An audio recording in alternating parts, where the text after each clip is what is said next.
Good morning, DawgNation. I am Brandon Adams, and this is DawgNation Daily, the daily podcast for Georgia Bulldogs fans, presented by Pella Window and Door of Georgia. I'm actually not at work today. We pre-recorded this show on Friday afternoon, but we are going to have a great time today, and we're leading into a great week's worth of shows here. I'll be back live again on Friday, but tomorrow, Wednesday, and Thursday, we're going to do something really special. I'm going to tell you more about that here coming up in a moment. We're also going to talk today about some interesting praise coming the way of one of UGA's latest coaching hires. Kind of an interesting statement, perhaps a hot take almost, about Carson Beck, which I think probably deserves a little bit of pushback, even though we are obviously big fans of Carson. And update on exactly how the early mock drafts are treating the Georgia players who could be taken in the first round. We'll give you some insight on that. John Stinchcomb stops by.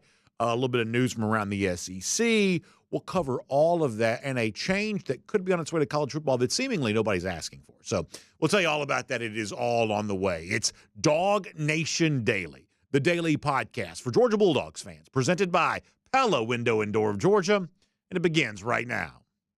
Today's episode of DawgNation Daily is brought to you by Pella Window and Door of Georgia, viewed to be the best.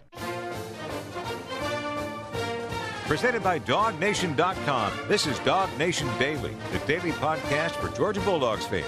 Here's your host, Brandon Adams. As I told you last week, I'm looking forward this week to spending some time with my family. February, a little bit of a tradition for us on that. We typically try to just sort of get away from work, get away from school. Kids have some time off from school. Maybe yours do there as well. And we kind of use this time for a little family time. So we're looking forward to that. But we're also looking forward to what I think is going to be a great week's worth of shows. You know, I told you about this on Friday. Tomorrow, Wednesday, and Thursday with our DawgNation Daily Space, we're going to do something I don't think we've, quite ever really done before. We are going to have our first ever DawgNation Roundtable, which I think is going to be a ton of fun. Really excited about that.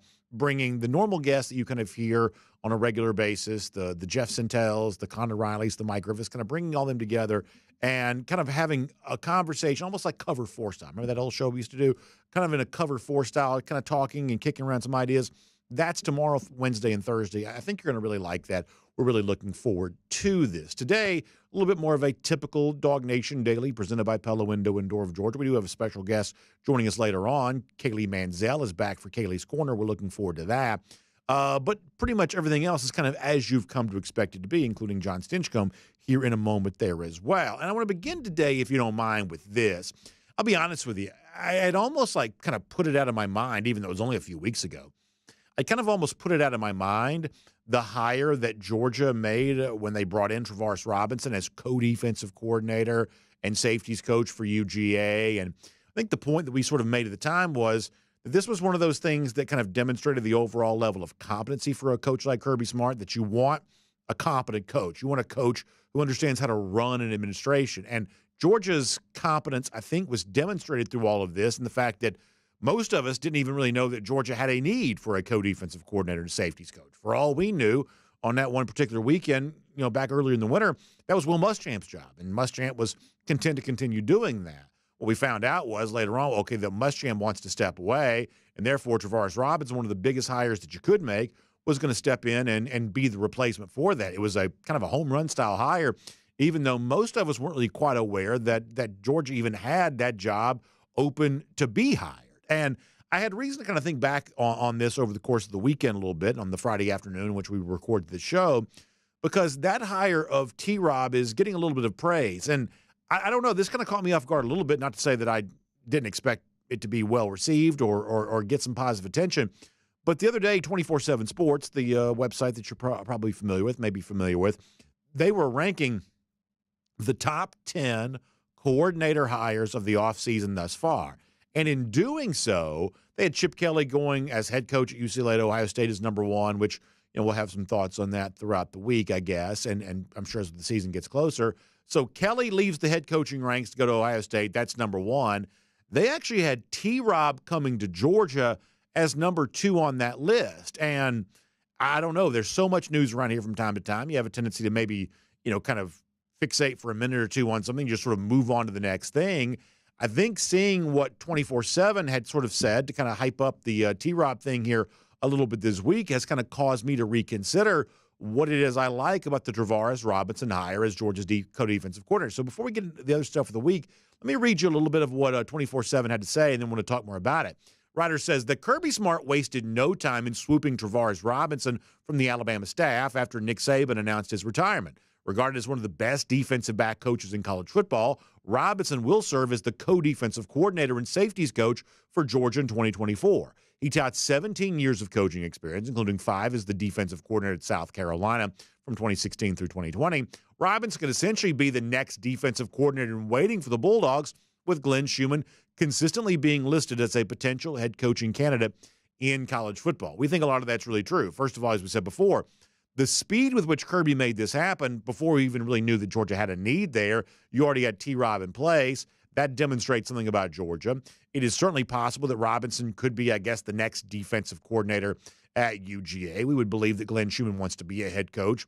We see his name mentioned that way all the time. There's also these sort of weird NFL rumors that kind of pop up with Schumann from time to time. But if Schumann does look to make the move, then T-Rob's sort of in place. You may remember the little bit of controversy that existed around Robinson and really Alabama caused by Lane Kiffin when they were getting ready to play. You know, Kiffin sort of spilled the tea that he didn't think Kevin Steele was the actual defensive coordinator at Alabama. That was actually Travaris Robinson that Kiffin thought that was running all that. They were preparing as if it was T-Rob, Kiffin said.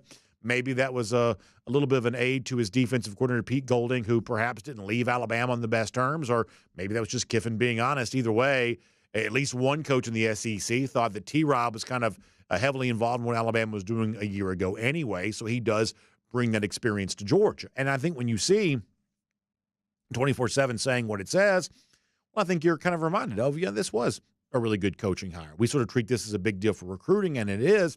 But when we bring on John Stinchcomb a little bit later on, the other thing we're going to kind of get into is, you know, what Robinson brings from a coaching standpoint, his experience, his track record, being in Alabama, being the guy on the defensive side for Will Muschamp, South Carolina teams. What does he bring to the table from that standpoint? I think that's going to be good stuff with John Stinchcomb here coming up in a moment. And the other point I'd make about T-Rob here just briefly is that in addition to making Georgia better, it almost certainly made Alabama worse. And in the zero-sum game of the SEC, that is a good thing. Now, I'm kind of snarky from time to time and a little spiteful, and I do get all of that. But this is not me trying to be funny or anything like that. That you do want to hurt your rivals and your competitors when you can. And the other day, we heard from Paul Feinbaum, who was kind of making the rounds and doing the interview, and he talked about how he's troubled. I think that was the word he used, troubled, by Kalen DeBoer and what went down with Ryan Grubb. The thought that Grubb was going to be the offensive coordinator, now he's not. And there's a little bit of a, well, what did he know? When did he know it about that? And was DeBoer somehow being dishonest with his own players? But there's also just sort of the haphazard deal of, okay, you had a hard time sort of getting an offensive coordinator in place, and that's one of the most important hires you're going to make. And the guy you thought was going to be it's now not it. And there's just a little bit of a haphazard nature to that. Well, the beginning of DeBoer's tenure as Alabama coach, you had some of that too, with the thought of, T-Rob being the one kind of definitely SEC known commodity, and you lost him before you even got here. When you had a chance to try to get him to be your defensive coordinator, you thought you might be able to steal him back from Georgia, and then you couldn't. That the true value of Robinson at Georgia is not just what he does for Georgia on the field, but the fact not having him in Tuscaloosa makes Alabama worse. And so I do think there's a nice opportunity here if you're a Georgia fan to look at what 24/7 Sports says about the T-Rob hire, ranking it among the best coordinator hires that have been made over the course of this offseason. It is just one of seemingly a million things that have happened for Georgia so far in the calendar year of 2024. But I do believe it is a pretty big deal. And I'm glad to see 24/7 showing a little bit of love, because I think it is a tension that's probably well-deserved. Now, with that said, let me shift gears and talk about something completely different for a moment. Speaking of websites, talking about Georgia, the folks over at Pro Football Focus said something really interesting about Carson Beck the other day. Now, one of the things we're going to do tomorrow as we kick off our DawgNation Roundtable as a part of DawgNation Daily presented by Pella Window and Door of Georgia is talk a lot about the outlook for Carson Beck. And spoiler alert, that outlook is sky high. Could be the number one overall pick, could win the Heisman Trophy. There are a lot of coulds in the future for Carson Beck. He literally could accomplish just about anything and came back to Georgia with those types of things in mind. We all get that. And yet there is at least one aspect of the praise that you're currently hearing for Carson Beck that I probably want to pump the brakes on at least just a little bit. Let me read this to you from Pro Football Focus, who's using its own analytics and the sort of math nerd type stuff here. It's scouting, whatnot. This is what the writer says as they rank Carson Beck as the top returning quarterback in college football. We don't necessarily disagree with that. But what the writer says here is it's rare for a program to lose a two-time national champion quarterback and improve under center. But that's precisely what Georgia did by going from Stetson Bennett to Carson Beck. Pro Football Focus goes on to say while the redshirt junior didn't win a ring in 2023, he finished as the fourth most valuable quarterback in the nation, according to PFF's win above average metric. The three above him were all Heisman finalists who are now heading to the NFL: Bo Nix, Michael Penix Jr., and Jaden Daniels. Beck's 91.5 overall PFF grade and 90.8 PFF passing grade were also fourth among FBS signal callers. So none of that is in dispute. The Beck was one of the best quarterbacks in America last year. Any quarterback who you might justifiably had better than him has pretty much gone on to the NFL. Therefore, Beck has a chance to be the top guy, QB1 for all of college football this year. Carson Beck certainly has a chance to be that. And there is nothing about Beck's 2023 performance that I dislike at all. Everything about what Beck brings to the table, I think, is truly laudable. I thought he had a great year, and I am very, very optimistic about what Carson can be for the upcoming season. As I said a moment ago, we're going to talk more about just how true that is on tomorrow's show. But there's one aspect on this I got to kind of pump the brakes on just a little bit. The notion that he's already surpassed Stetson Bennett. I believe from an NFL draft standpoint, he's probably a better prospect. PFF's obviously citing its own metrics here. Honestly, that's their business. I probably not smart enough to tabulate all of that data.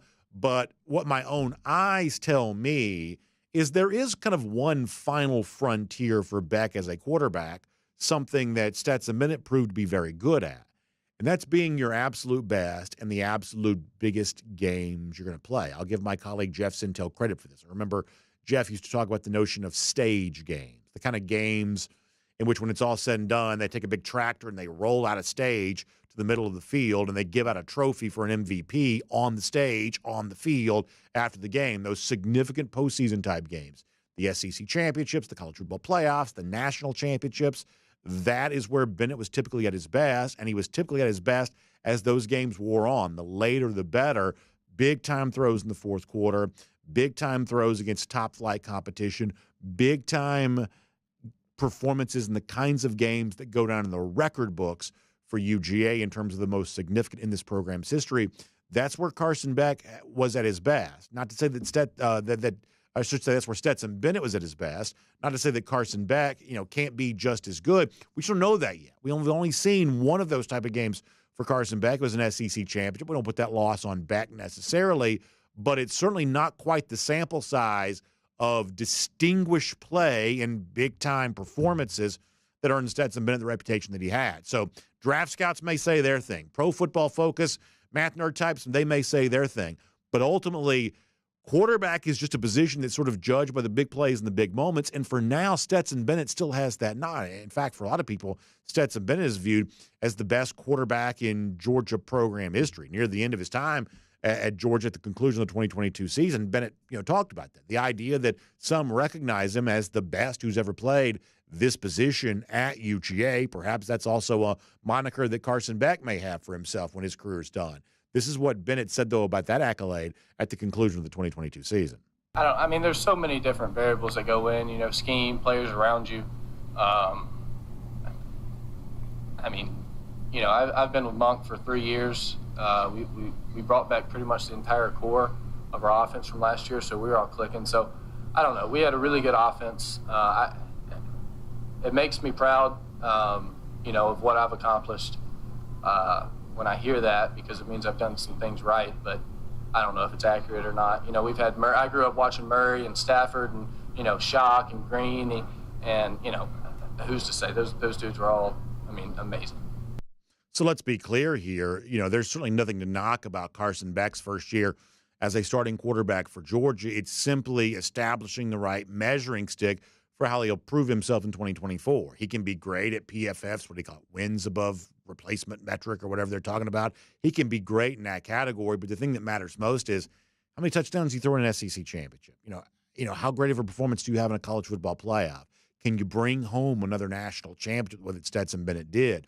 Part of the reason why Bennett is revered is because of the performance he had in the biggest possible games.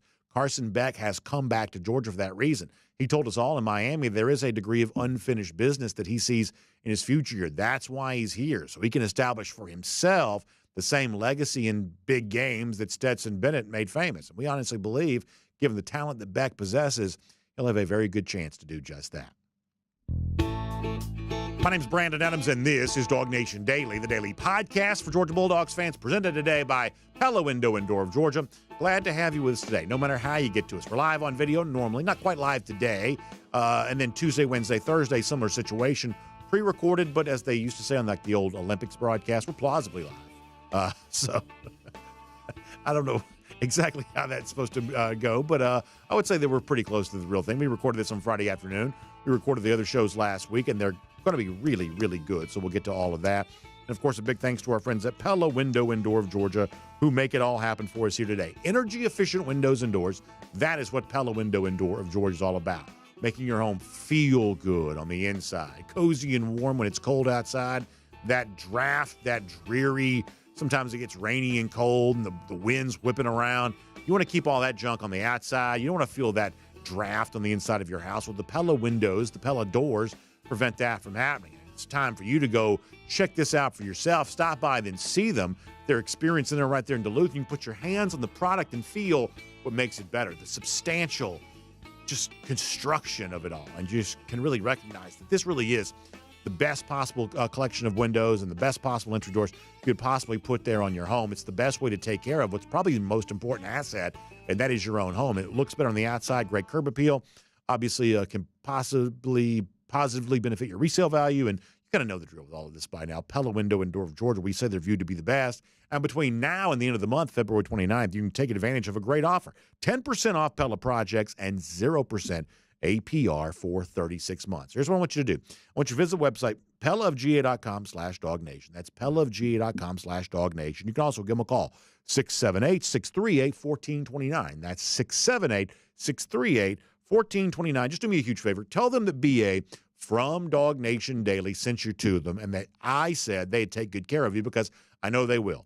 You want to take good care of your home? It's Pella Window and Door of Georgia. They'll take good care of you too, because Pella Window and Door of Georgia is viewed to be the best. All right, we've got John Stinchcomb coming up in a moment. He's viewed to be the best in our eyes. And in addition to that, it's Kaylee Manziel later on for a Kaylee's Corner. We did this a few days ago. Well, I thought it went really well. It's kind of fun. So we're going to get to that here coming up in just a little bit as well. But before any of that, though, let's go around the doghouse here for a moment. And I want to talk to you about what we're starting to see out there with some of these early mock drafts for Georgia Bulldogs. I have a very homerish view of the NFL draft. I just want to see Georgia players get drafted high. I enjoy that. I especially enjoyed the last couple of years because the first round of the NFL draft has been kind of the culmination of our DawgNation cruise. This is not an ad. I'm just telling the truth. That, the last big event of the cruise is the first round of the NFL draft. We always get together. There's always a lot of hooping and hollering when the Georgia players get selected. It's a lot of fun. And when you see guys like, say, Lewis Seen in the 2022 NFL draft, kind of slipping into that first round, you love that. And when you see the way in which there was so much chatter last year about the guys and who went where, and the fact that, Nolan Smith gets in that first round, it was just all a really fun thing. And I get the impression we're going to have a little bit of that here with this year's draft there too, where you clearly know that Brock Bowers is going to go in the first round. There's no doubt about that. And then for those of us who are gathered on the DawgNation cruise to watch this, or you gathered wherever you might be, there's going to be a little bit of sort of hoping that goes on after that. And you anticipate hearing Kamari Laster's name called. He was mentioned in the first round of this ESPN mock draft that's out now by Field Yates, along with Brock Bowers. And the other name that comes up there is Amarius Mims. And I was a little bit surprised. I'm going to talk to John Stinchcomb more about this here in a moment. I was a little bit surprised by the placement of Mims in this draft. They kind of have him going 31 overall, kind of almost near the back end of the first round, barely in the first round. The Lassiter thing, I've been a little bit more conditioned for, whether I think it's fair or not. Honestly, I think that Kamari Laster should be a first-round pick, but, but you've kind of been conditioned to the idea that he might be a little bit of a tweener prospect and maybe wants to showcase his athleticism and his running ability, things like that at Georgia's Pro Day to fully cement that. Mims was a guy, though, I assume would probably be, kind of a solid first-round pick, middle first round, if not a little bit higher than that. But Field Yates from ESPN kind of had him back end of the first round, and I'm going to, give my colleague Connor Riley some credit for this because he actually called this way back at the beginning of the year that the one knock on Mims as a potential first-round pick in this year's draft is the fact he hasn't played very much football. And, this was even more true after kind of dealing with some injury here this year. What Yates writes about Mims is that he could be a potential immediate upgrade at right tackle for the team that Yates has him being taken by the San Francisco 49ers, which is just, mock draft fiction, but nonetheless. And then he goes on to say Mims might need a little time to develop with roughly just 800 college snaps to his name in his career. He says that's the equivalent of about one season, but with a massive frame, long wingspan, and unfairly effortless movement skills. He is worth investing in and developing. And that's honestly what I hope proves to be true here because, honestly, what I've seen from Amarius Mims, I don't pretend to be a scout. I don't pretend to be like a former coach or anything like that. But obviously, we would all say that when Mims was in for the Georgia offensive line, there was an offensive line playing at an incredibly high level. It was dominant, and Mims was a big reason for that. And, for a guy like this, you don't want injury being held against him. It's one of the things I don't always love with the pre-draft process is we seem to fixate on like the one negative. Oh, he was, banged up a little bit. And so therefore, you're going to have some skepticism about the player. But it seems like every one of these draft prospects, there's some level of skepticism around them about something. In the case of Mims, that's what it's going to be. I think that Amarius is also a guy that's a little bit easier for me to root for because he chose to stay at Georgia. Could have left and chose to stay at UGA, felt a really strong family bond. And I would say that Georgia was rewarded by his decision to stay because when he was stepping into a starting role for UGA, they were certainly a much stronger team because of him. You're also kind of left to wonder if he doesn't get banged up, if that injury doesn't occur, how much better could Georgia have been this season and what could have, doesn't leave the SEC championship game against Alabama, of course. How might that game have been just a little bit different? Those will never be a question we'll be able to answer, but I will certainly be watching very closely to see do guys like Mims and Laster make their way into the first round of the NFL draft? Can Georgia get those 3 first-round picks, kind of a number we've sort of expected, sort of the baseline number for Georgia as of late? It sounds like there could be some late Thursday night drama on that first round in April to see if Georgia actually can match that number for this year's draft. We'll make that around the Doghouse here today on DawgNation Daily, presented by Pella Window and Door of Georgia. Before we're done with the program, as we said before, Kaylee Mansell. She's got a Kaylee's Corner for us coming up. A lot of hype around one of the big-name kind of newcomers to the SEC. We'll touch on some of that. But for now, the outlook for Mims, exactly what Georgia's getting in Travaris Robinson, how much Carson Beck needs to prove his sort of clutch gene to match what Stetson Bennett brought to the table at Georgia. All those topics and more on the table as we welcome in John Stinchcomb today here on DawgNation Daily, presented by Pella Window and Door of Georgia. From Athens and across the SEC or wherever the recruiting trail may lead, here's a DawgNation.com insider. And here on DawgNation Daily, presented by Pella Window and Door of Georgia, great pleasure to speak to John Stinchcomb, especially when we're talking about things we were just discussing, guys in the NFL draft, offensive line in particular. So Field Yates, ESPN.com, in his first mock draft. We've officially reached mock draft season. It's that time of year. Once again, you got 3 dogs in the first round. That's not necessarily a huge surprise. Brock Bowers, everybody will have him there. Kamari Laster, you love seeing him generating that first-round conversation. And, John, as I was kind of mentioning a little bit earlier, the surprise for me is that Amarius Mims, who I kind of think, now listen, I'm not a scout, I'm not an analyst, so my opinion's perhaps not worth all that much, but I sort of think of him as like a surefire, obvious, first-rounder. But in the ESPN mock draft we were just discussing, he is sort of that back end kind of in the 30s there, and perhaps a little bit of a lack of experience being cited here. So let me lean on your expertise here for a moment. Like, how first-round ready do you think Amarius Mims perhaps is right now? Well, I think if you're talking about Amarius as a first-round draft pick, it's based on where his ceiling is. And his ceiling is so high that teams are willing to look past the fact that he doesn't have a big body of work. It wasn't like he was a 3-year starter at Georgia and, You've seen him against all the top talent.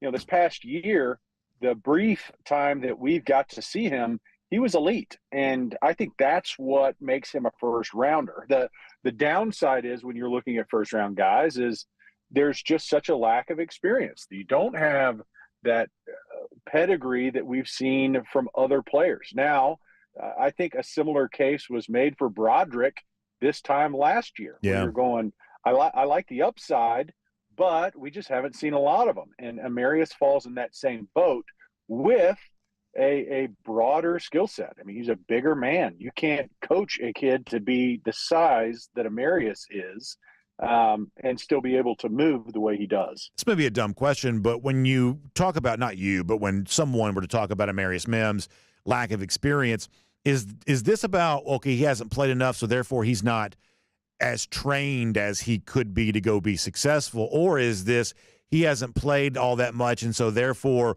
we haven't been able to properly evaluate if the stellar play that he has at times shown is the kind of consistent way that he's going to approach week to week, game to game? Is this more about a lack of opportunity to evaluate or a lack of opportunity to fully develop? Yeah, I think there's a couple things for Amarius specifically. Is one, why has there been a lack of opportunity for us to see you play? Obviously, the injuries was a little bit of the case this year, but I think you can at least try to find answers for the question. It's not a desire thing, is it? It's not a want to be out on the field. I think it's also just an ability for an evaluator to see his full body. Early on, you watched Amarius play, and he looked like he had all the tools, just hadn't really found a way to maximize them yet. And what we've seen in this past season was, well, he's figured it out now.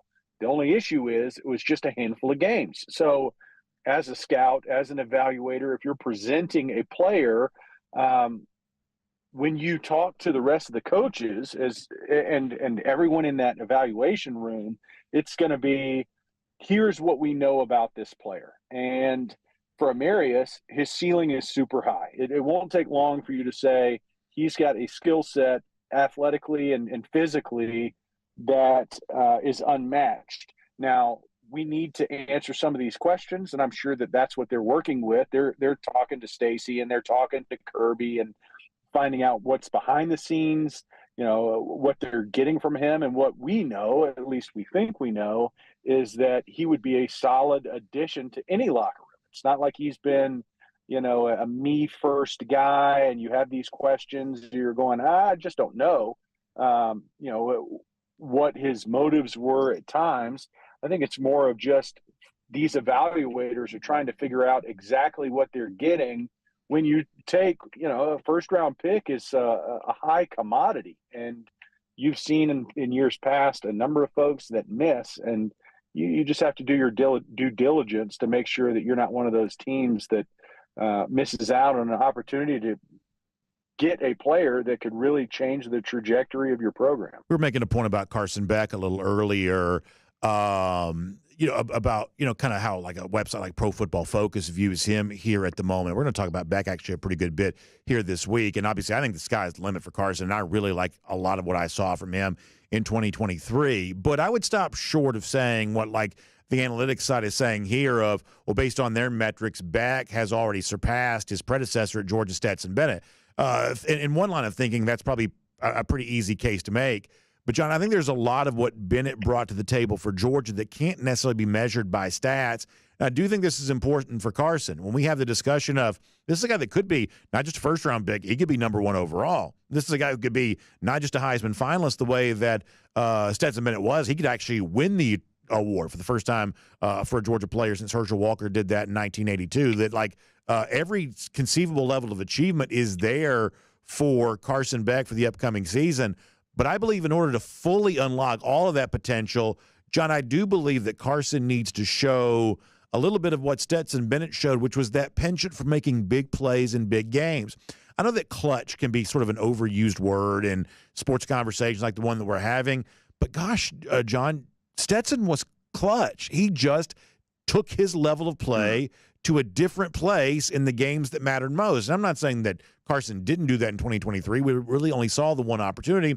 Maybe he wasn't playing with a full complement of offensive pieces that day or what, but Stetson did show big moments in big games. And for Carson Beck in 2024, I would really say that's the kind of final frontier for him to really kind of show what he is as a quarterback. Where would you come in on a discussion like that? Yeah, I'm going to use the word intimate. So because not in the romantic sense, but we have knowledge. We know we're familiar with both of these players and how they've played. We've watched every snap that both took as Georgia players, different from a national evaluator, somebody that's going to, watch 3 or 4 games per player, get a feel for them, look at their stats. That's a different type of evaluation. What we know from Stetson is in those games, there's no one that you wanted to have the ball more than Stetson. Now, it was earned because I can distinctly remember getting texts at halftime of that first national championship game where folks were like, hey, we need to try something else, right? So it's always been a part of the conversation with Stetson. He never looked the part, right? He didn't pass the eye test. He's not going to be the all-bus team that the first guy off and you think, wow, he looks like a football player. That wasn't Stetson. Carson fits that mold a little bit more. So for the national evaluators that are projecting college players into the NFL, the eye test matters. And part of that is you look at, the frame. Well, he's got a bigger frame and he fits the mold of what we found to be successful quarterbacks in the NFL. This is what they look like. Carson looks a little bit more like that. For us, for you and I, and some Georgia fans, we know that in those big-time moments and in those games, Stetson always was clutch. And I think given the opportunity, Carson can certainly prove that he is equally as clutch, but we have not seen not nearly as often as what we saw from Stetson. So I understand it from a national evaluation perspective, but for those of us that are Georgia fans and we've seen all the snaps, it reminds me of, Jamari Salyer when he was coming out, that he had those opportunities and earned.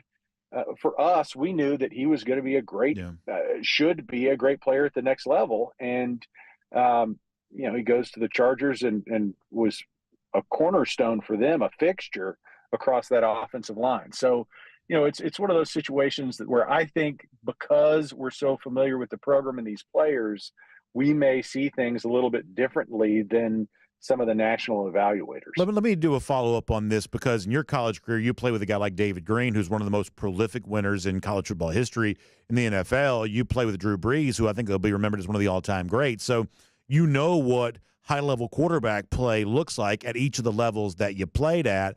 What do you think of the premise of a discussion like this where, you would look at any quarterback, whether it be Carson Beck or someone like that, to say, okay, it's great that you look the part. It's great that you've got the stats. But there is this thing of, can you do it when it gets hard in the games that matter most? And, you think about this in, say, Super Bowls and things like that, where, like Dan Marino, for instance, to go back to our childhood, it gets held against him that didn't win a Super Bowl or, whatever the counter example to that might be there as well, that there is that ultimate stat for quarterbacks of winning and playing well in the big games. How much do you buy into that concept as a premise in a discussion like that? Because we do treat quarterbacks differently than we treat players at other positions. Yeah, I always find it almost laughable where folks were like, well, Dan Marino can't be one of the best quarterbacks because he didn't win. He plays one of 53 players on that team. I mean, is one of the best to ever do it. And you're going to critique him and knock him down because of the team around him. Now, I don't know that this really carries over to Georgia because both guys, Stetson and Carson, have been surrounded by elite talent. And I do think there are some folks that just know how to win. And part of that is creating synergy across a locker room and being a part of success means you have leaders that can take you there. And I think that's part of the evaluation, but it really is a factor of who you're around. And for Carson, he's got an opportunity to show that he's got the skills when surrounded by elite talent to win those games. And so I think it's a both and situation where both can be true, both unique individual talent and being surrounded by others that play at a high level factor into a player's ability, one, to be evaluated, and two, to find success. Let me squeeze in one more thing, if you don't mind. We were talking a little earlier about Travaris Robinson, and I thought it was kind of interesting to see 24/7 Sports kind of touted him as the second best coordinator hire of the offseason. Obviously a co-DC at Georgia because Glenn Schumann's in place, but he is here as a replacement for Will Muschamp. And, John, the news around here happens so fast that sometimes you sort of forget stuff. It sort of feels like T-Rob was hired 12 years ago, but obviously, this did just happen, and it is, I think, a big addition for Georgia. Someone like me has a tendency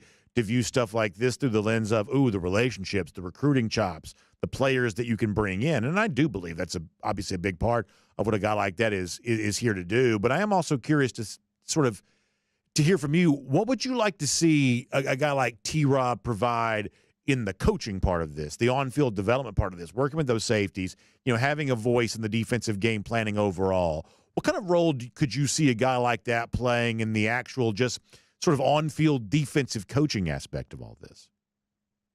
Well, obviously he's coming from a high-performing program, and it's one that probably did things a little bit different, both in approach and schematically.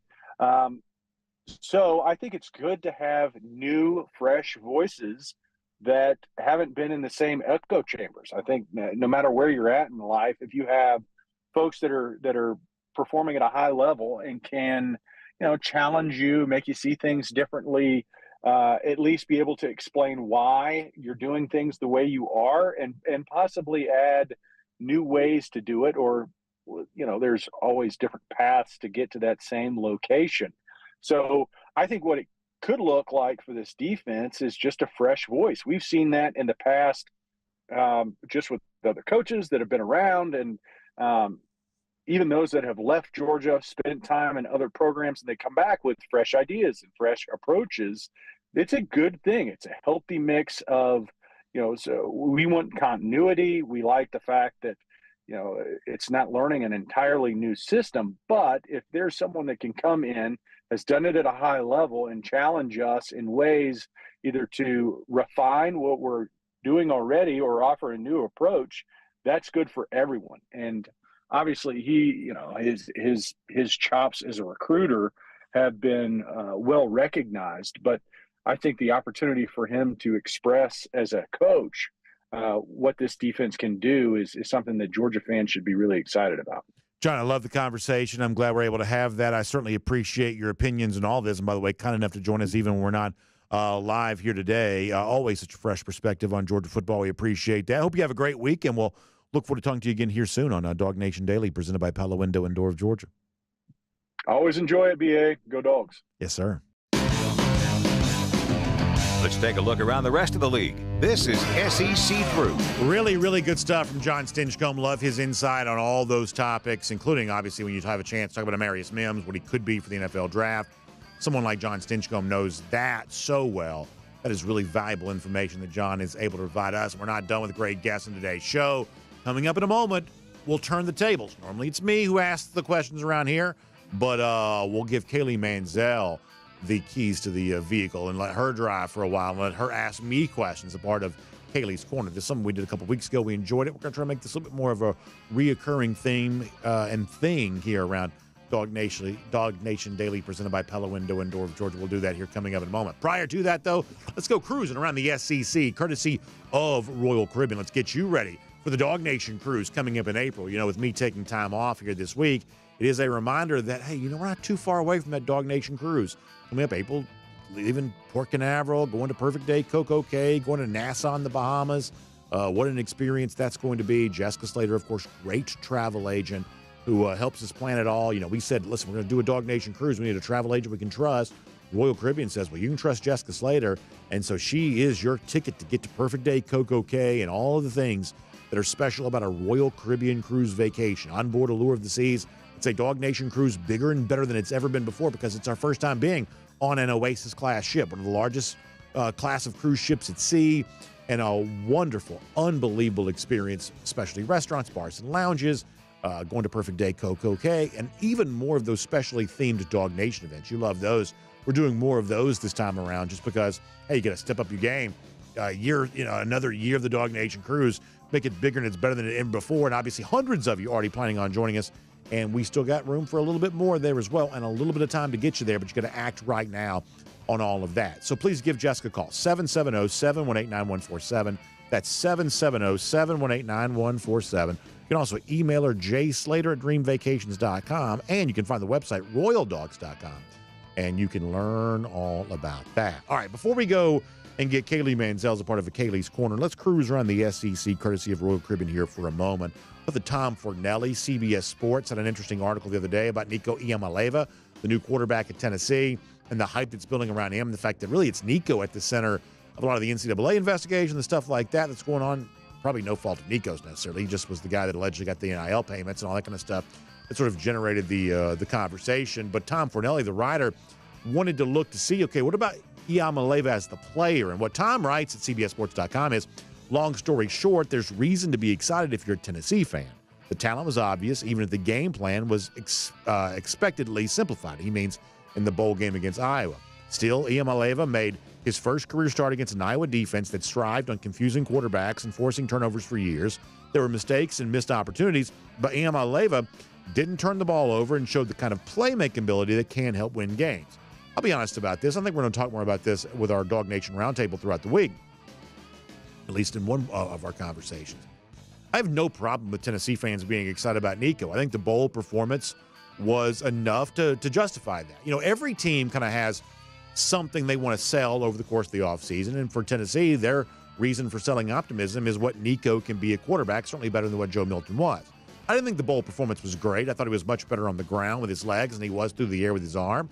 I also think the idea of the Iowa defense, you know, we've seen some of this recently where a lot of these Big Ten teams who have the really stellar defensive numbers, sometimes you end up discovering, oh, well, that may have been because they were playing on a week-to-week basis Big Ten offenses. But I'm not here to poo-poo this.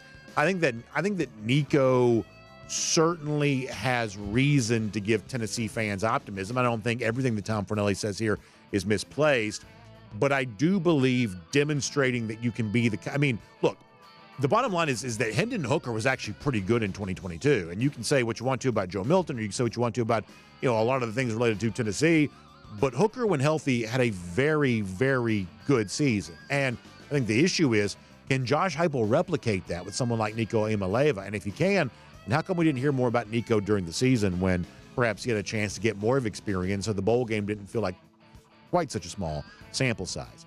I saw where Steve Spurrier the other day, kind of making his rounds, was talking a little bit about Florida State. It's kind of funny. He was talking about, you know, Seminoles back in the 90s. Obviously, that's the in-state rival. They were an independent team back then. And he basically said something to the effect of, you know, back then they didn't have anybody looking over their shoulders about the rules. Basically saying it was hard to recruit against Florida State because they were cheating. And this sort of feels like one of those sort of old classic Spurrier barbs, kind of, you know, taking a jab there at Florida State. And I'm sure that kind of stirs the pot down there in the Sunshine State a little bit.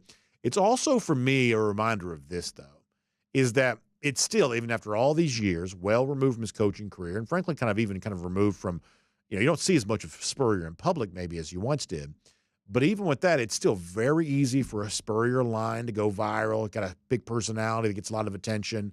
And isn't it funny, by contrast, how little of that you ever hear from Billy Napier? Just look at this and keep your eye on this. And, you know, Florida fans might be well within their rights to say, well, it's not Napier's job to create, you know, memorable, you know, quips. It's his job to coach the football team. But I would also kind of point out that having a big, strong personality and sort of a level of magnetism is kind of a part of being a college coach. And judge for yourself over the course of a year how many times that Steve Spurrier gets attention and kind of goes viral, so to speak, for something he says, and how infrequently that happens for Billy Napier. Napier, even going into year 3 of a job, is just sort of a non-entity in a way that someone like Steve Spurrier would kind of find unimaginable. You know, Spurrier just commands attention because he does have, you know, kind of a sort of a humorous personality, even if it wasn't always Georgia fans' cups of tea. But in the case of Billy Napier, generating that same level of excitement and attention, he's just sort of found that very difficult to do. He's not winning games, but he's also probably not winning over hearts and minds of Florida fans, and that may be one of the reasons why he's on thin ice here a little bit. A couple other stories real quick. We've talked a lot about Alabama and its search for an offensive coordinator, finally settling on kind of a pair of guys within the coaching staff, including Nick Sheridan, who's going to call the plays there. The unspoken part of this, though, was the rumor mill about the fact that Kirby Moore might leave Missouri and go to Alabama and be offensive coordinator. That never really materialized. And you read a lot of the stuff coming out of Columbia, Missouri the last few days. There are a lot of Missouri fans who are really happy about that, and perhaps with good reason. Eli Drinkwitz is a capable offensive mind, could be the play caller, but he wanted to sort of step into that sort of CEO role as head coach and wanted to give that space over to Kirby Moore. And I'd say in 2023, the results were pretty good.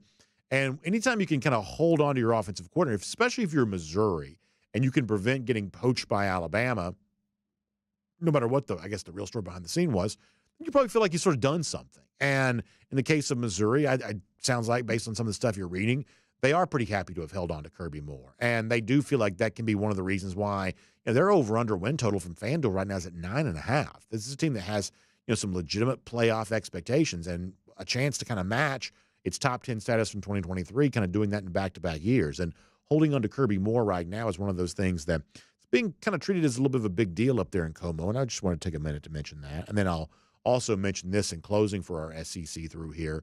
The NCAA Rules Committee is considering the possibility of adding a 2-minute warning to college football to match what the NFL has. Now, there may be 1,000 different reasons to roll your eyes to this. One of those might be the fact that, how hard is college football trying to be the NFL when most of us kind of like college football because it isn't the NFL? There's that. But there's also the notion that there really isn't a fan anywhere who's like, what we need in this sport? We need a 2-minute warning. I mean, even in the discussion about why it's even being considered, fans aren't being mentioned at all. They have the gall to admit the truth, which is, hey, it's going to be good for commercials. We get more commercials in. That was part of the discussion that came up on this, in addition to some other things too. But they did admit, hey, it's a good place for a commercial break. And listen, I'm not against free markets. I'm not against the TV networks making money on college football. I like the sport being lucrative because in a roundabout way that offers protection to the sport, at least in some respects. But I think as fans, and in this case I am just like you, a fan, when you see a decision like this being made, kind of like the clock stuff from a year ago, when these decisions are being made solely because it benefits the TV networks and their commercial load and almost completely willing to ignore whatever fans might want, I think the question you end up asking is, well, if you'll do this for TV at the expense of fans, what won't you do for that? And what wouldn't you be willing to do if the TV networks wanted it, but the fans sort of say, why are we doing this? Why are we taking a break right here at the crucial moment of the game just so we can get another commercial break in? This serves TV, doesn't serve fans, and yet that's seemingly right now all the leadership of college football seems to care about here, which in and of itself is not necessarily a bad thing. It is a business after all. But when there's this little attention being paid, but some of the key decisions being made to what actual fans want or what actually benefits fans, I think you'd be right to be just a little bit nervous about where that might head from here. And we'll make that cruising around the SEC, courtesy of Royal Caribbean. And I know where we're heading from here, as promised on a wonderful Monday show for us. We did this a couple of weeks ago. It was great. I love having her on the show anytime we can. My good friend, Kaylee Manziel. We'll call this Kaylee's Corner.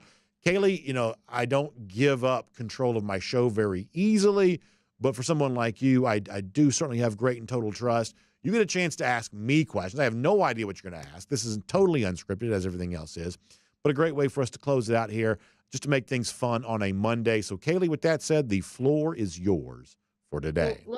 Let's be real about one thing here. You don't like giving up control of anything, not even just your host role, but I saw you eat something different for lunch today for the first time in the history of ever. And I knew that that was a really big thing for you. So Sure. Thank you for having me back. It is always such a pleasure to get to do any sort of work with you. In light of the draft coming up, we're going to spend a lot of time here soon talking about the 11 dogs that were invited to the NFL Combine. And with that, Brock Bowers cannot be the answer to the question because that is the given obvious answer here. Other than Brock Bowers, you have 10 to choose from. Who will have the best NFL career? That is a really good question. I think I would probably say, Kamari Lassiter on this, just because the one thing that Lassiter does well is just lock guys down, right? And that's never going out of style anytime soon in this league, I don't believe. And he may get picked apart a little bit because of straight line speeds and things like that. I don't know how great his combine will necessarily be or necessarily how great his pro day will be. We're conditioned to believe that might be the thing that kind of gets him the crosshair with some scouts at least a little bit. But in terms of what a guy can actually do on Sundays, when you see the professionalism with the way that Kamari Lassiter played during his time at UGA, I'd say that Lassiter is probably a pretty good bet to have a very good pro career. He's somebody that I think we could definitely see creep into the first round. But after seeing what he did versus Missouri, I think that's a really good answer on your part. And then my next question. Well, before you ask that, are you kind of like me from the standpoint, like, it's just kind of nice that I know you haven't been on one of our DawgNation cruises yet. You'll be there this year. But, like, when that name pops up, like, I always remember Lewis Seen kind of getting into the back part of the first round in 2022 or, some of the stuff we saw a year ago. When those guys get into the first round, they make it among those first 32 picks. Georgia fans do sort of celebrate as if the team won a game. I know I've experienced that firsthand with the DawgNation cruise. Are you like me that it's sort of fun to watch Georgia fans, kind of celebrating a situation like that, sort of treating the NFL draft as if it was a sporting event and as if it was another Georgia win? I see it more as this strong sense of community. I think that one thing that separates the UGA fan base from other fan bases is that sense of self that everyone has. And it's not just they're a dog for 4 years and then the support is over. Dog fans are going to continue to support those players in their NFL careers, whether they don't have an NFL career. I feel like it's that constant system of support that Dogs fans have that make them so special. And so I'm really excited to be able to experience that first night of the draft on the DawgNation cruise because I will be there and just be able to celebrate with like-minded people. Can't wait for it. How about your next question? Okay, so you can trade lives for one day with any current member of the UGA football team. Whose place are you taking? Trade lives. So for me, it wouldn't be Carson Beck because here's the thing I've understood is that at a certain point, even in kind of like a make-believe world like this, I'm not cool enough to drive a Lamborghini. I'm not cool enough to, to be a quarterback, the kind of stuff that you kind of have. Like, there's just certain, like, sort of cool vibe that even in my wildest dreams, I don't quite think I could aspire to. Could I be Tate Ratledge and sort of rock the mullet for a minute or two? Might be able to do that. Honestly, I got a ton of respect for Malachi Starks. I wouldn't mind being Starks. That seems like it's probably a pretty good thing to be. So for me, I'd probably go along the lines of a Starks, maybe a Ratledge. But the one thing I know, Kaylee, for a fact is that that's one of the great things about, getting a little bit older. I'm obviously a good bit older than you are. Getting a little bit older, you get a little bit more self-aware and you sort of realize you're never going to be as cool as you want to be. I am not Lambo cool. I am not QB1 cool.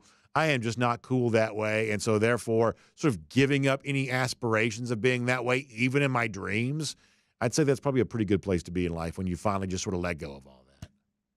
I could definitely see the Tate Ratledge comparison because I feel like he's got that good old country boy heart, kind of like you do, but also too, he's the host of Real Talk. That's right. He has his own show. Following in your footsteps. That's exactly right. He has. Do you think I have enough hair? Do you think I could get the mullet thing going? I probably got a little bit more hair in the front than I do in the back, so I don't know if I could get the full mullet thing going. I sort of have just enough hair to give me enough cover right now. Maybe with a little less hairspray, we can make it work. Got to use the hairspray to sort of keep in place. All right, Kaylee, what else you got? Actually, I just had two for you, so we will end on this. I had a few questions to throw out there, but I think the one that I wanted to go with was you are spending some off time next week. That's right. What would be your ideal off day? So for me, and honestly, this just rolls into just a little perfect on brand here. I do love, perfect day Coco K, but I just love any kind of like beach situation like that, right? It's like, I love, warm weather, sunshine. I am not built for cold. We have the little, cold snap around here. Like we've had like some of the last, few weeks. I can't stand that. I don't want to wear 17 different layers. I don't want to dig out of the snow like the people up north do. I want to be at the beach. Maybe one of these days I'll kind of, like Nick Saban kind of moved to Jupiter, Florida. I don't ever want to retire, But eventually, I wouldn't mind sort of parking myself on some beach somewhere that kind of reminds me of Perfect Day Coco Cay and just sort of plopping my feet in the water and having a seat right there and just sort of enjoying life and soaking up in as much sunshine as I possibly can. So I am very much a beach person. So anything beach related. I'm actually not going to the beach next week, but any sort of it's not quite warm enough, but any sort of like beach situation, that's pretty much where I'm going to be at my happiest. How about for you? What would your answer be? I think actually, no. Probably doing absolutely nothing, having nothing on the agenda, nothing in my planner, no phone calls, no emails, no meetings. But you're a little bit of a beach. You're a beach girl, though, right? I'm more of I sunburn really bad. Oh, okay. Like not normal bad. I mean, it's bad. So as much as I like going to the beach, I don't think the beach likes me very much. So I'm definitely an activity-based person. Like my perfect off day would probably be spent doing some sort of new activity or having a new experience or trying some sort of new food. But like I said, I love the beach, but the beach does not love me. So I probably wouldn't spend my day off there. Well, the beach may not love you, but we are certainly big fans of yours here on DawgNation Daily, presented by Pella Window and Door of Georgia. Fun edition of Kaylee's Corner, and something we'll look forward to doing again in the very near future.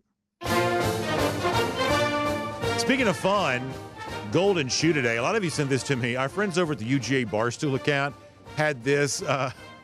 C.J. Stroud, the former Ohio State quarterback, was on some podcast going back and forth with Florida guy. Was that Marco Wilson's dad that he was doing that with? Honestly, I'm not 100% sure. But the point is Stroud was giving him a hard time about kind of touting Florida at a degree to which Stroud did not think was appropriate. It's like, it sounds like you went to Alabama the way you're talking about Florida. It's a funny video. Go check out the UGA Barstool account. You can see more of that. Pretty funny stuff. And obviously C.J. Stroud riding high right now after a very good year with the Houston Texans. In fact, so much so you kind of wonder how come Ryan Day couldn't do more with him in college there. So we'll give C.J. Stroud a golden shoe for making fun of Florida. That's always a great way to get right to the front of the line. And speaking of the lousy, stinking Gators, how about our Gator Hater Updater? You're looking at 1,999 days since Florida's beaten Georgia. We love watching that number keeping on going up and up and up. And we'll come back and do all of this with you again tomorrow. DawgNation Daily, presented by Pella Window and Door of Georgia. We'll look forward to talking to you then. And on video, time now for the R.S. Andrews Cool Down. R.S. Andrews, when you turn to for your air conditioning, heating, plumbing, electric needs, they show up on time. They do the work that's promised, the price that's promised. You can trust R.S. Andrews on all of that. Couple things for you. First of all, spoiler alert for later on this week, I totally messed up the Gator Hater Updater. This is not that hard of a thing to do. It's not. Sort of charting ahead the days and counting the number, but somehow I screwed it up. So by tomorrow, I think we're all messed up on that. But by Thursday, I have figured this out and gotten it right again. So you can laugh along with me as I try to do basic math and fail spectacularly. But speaking of spectacular, how great was Kaylee Mansell? Kaylee's Corner today, very funny stuff from her, as we've come to expect, including a little bit of a jab for me about hairspray. I don't know if you caught that, but a little bit of a jab in my direction. But listen, I probably deserve that every now and then. What I don't deserve is the kindness of all of you, but you provide it to me anyway. And I'm sorry I'm not here to give you live comments here, but hopefully you're interacting with each other back and forth, and hopefully you're looking forward to our DawgNation round table coming up the next couple of days here as a part of DawgNation Daily. And then I am back Friday for live comments after that. So we'll look forward to doing that with you. Thanks for allowing me to enjoy some time with my family. Hope all of you enjoy the shows while I am gone, and we'll see you back here tomorrow for our R.S. Andrews Cool Down. And by the way, speaking of R.S. Andrews, make sure you find them. I mentioned, kind of cold weather, don't really like that. We've still got some left. We do. So heating systems, if yours is not quite what it's supposed to be, or maybe somebody's told you that it's at the end of its shelf life, which deep down you sort of know is probably true, our friends at R.S. Andrews may be able to tell you how you can get some that old unit may get some new life in it. So make sure you find them online, rsandrews.com. They bring the R.S. Andrews Cool Down to us each and every day. Hope all of you have a great day. See you back here tomorrow. DawgNation Daily, presented by Pella Window and Door of Georgia. We'll look forward to talking to you.